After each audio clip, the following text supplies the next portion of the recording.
So this is a quick tutorial on how to set up your local machine for developing, and specifically we're going to follow on from this to make a FastAPI Python app which we deploy to Google Cloud. So it'll be production ready at the end. So first of all, what we're going to do is download Docker Desktop. So just follow the link, get started, install it for your machine. This could be Windows, it can be Linux, it doesn't matter. And the next thing we're going to do, if you don't have it already, code, download Visual Studio Code. Again, choose your operating system. Once you've got them two set up, you may need to restart your computer, but once you've done that, you can head over here, load up Visual Studio Code,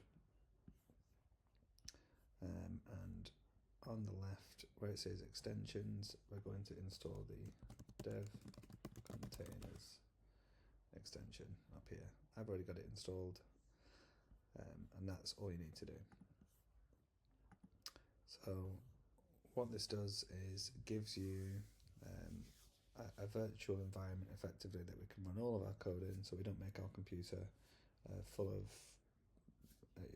all the experiments that we're going to do, and you also can't mess anything up because you can do whatever you want inside the container. It's disposable, but the big benefit is it'll run on any computer. So you could be working on a Windows machine, someone else might be working on a Linux machine, and you can just start it up no matter where you are. It'll always run exactly the same. So once you've got them two set up, the next step is going to be creating the folder structure. So I've already got some folders and files in here, but we're going to work through these in different tutorials and creating a working FastAPI application. But in order to get going in the first instance, all you need is one folder called .devcontainer, and inside that folder, one file called devcontainer.json. And you can see here, this is the contents of devcontainer.json.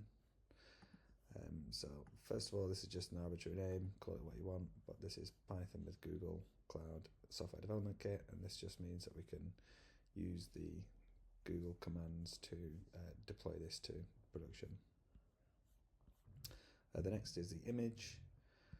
This is the Microsoft DevContainers image, so it comes with some stuff pre-installed, which makes running DevContainers smoother, and we're going to use Python 3.12. Customizations, VSCode extensions. These are just like installing extensions here, so customizing the VSCode experience. And we've got Python, VSCode, Pylance, and Black Formatter, and these are just going to make it so that we've got type hints and it works nice and smoothly when we're writing Python.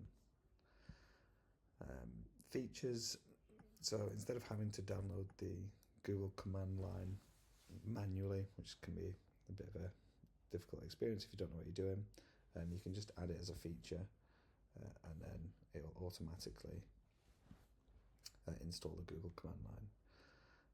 And again, you can just search for any of this in the docs, and it'll come up with links to different features that you can choose.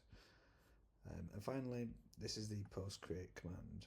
Now I've commented out 4 ports because when you start a dev container, when you actually start something inside it, it'll automatically detect which port it's running on, so we don't need to worry about that. But if you wanted to hard code it, you can put it in here. And I've commented out mounts as well, and this is just taking what's on your local computer, in this case is the .ssh folder, and then mapping it to what's inside the container. So if you had SSH keys for something like GitHub setup, these would be linked together, so you wouldn't have to keep on adding new SSH keys each time. And the post create command, after the dev container gets built locally on your machine, you can ask it to run commands if you want. So in this instance, just to make sure it's set up correctly, we're going to do pip install, which is the Python installer, upgrade so it's at the latest version, and then using Python 3.12 up here, we're going to create a virtual environment, and this is just to make sure everything's nice and neat and it matches what we're going to do in production. We're going to call that virtual environment venv, and after we've done that, we're going to install the requirements. So in this case, the requirements are just FastAPI and the VSCode server. And once you've done that, and you've created this file and saved it, you should see a little pop-up in the bottom right that says reopen this in a container. If you don't, you can click in this bottom left where it's blue. I'm already in the container, so I'll close it first. There we go, this is the pop-up in the bottom right corner, but if that doesn't pop up or if it disappears, you can click it down here and you can click reopen in container.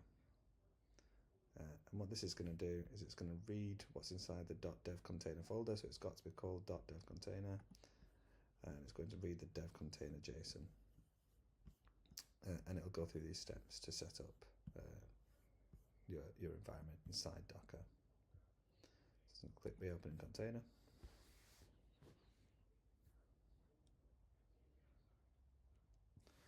Yours might take a bit longer because I've already done this once. I've got the container up and running, but if this is the first time, you just see Docker's running up here. Make sure Docker is running in the first instance as well. You'll see this is the running image, so I've not had to download it, it just already existed. And that's it. That's all you need to do to set up your local environment to run any code that you want. The next video in this tutorial is going to be setting up a FastAPI application in these 3 files, ready to be deployed to Google. And the app that we're actually going to create is this. It's just a few API endpoints, but once we've created this and it's been hosted on Google, we're going to connect it to GPT as a custom GPT, and we're going to use GPT to decide how it wants to interact with that tool. So this is talking to our deployed app right now, which is the same as this. It's using get, post, put and delete, but GPT is deciding which endpoint to use and then retrieving that information, changing or deleting it.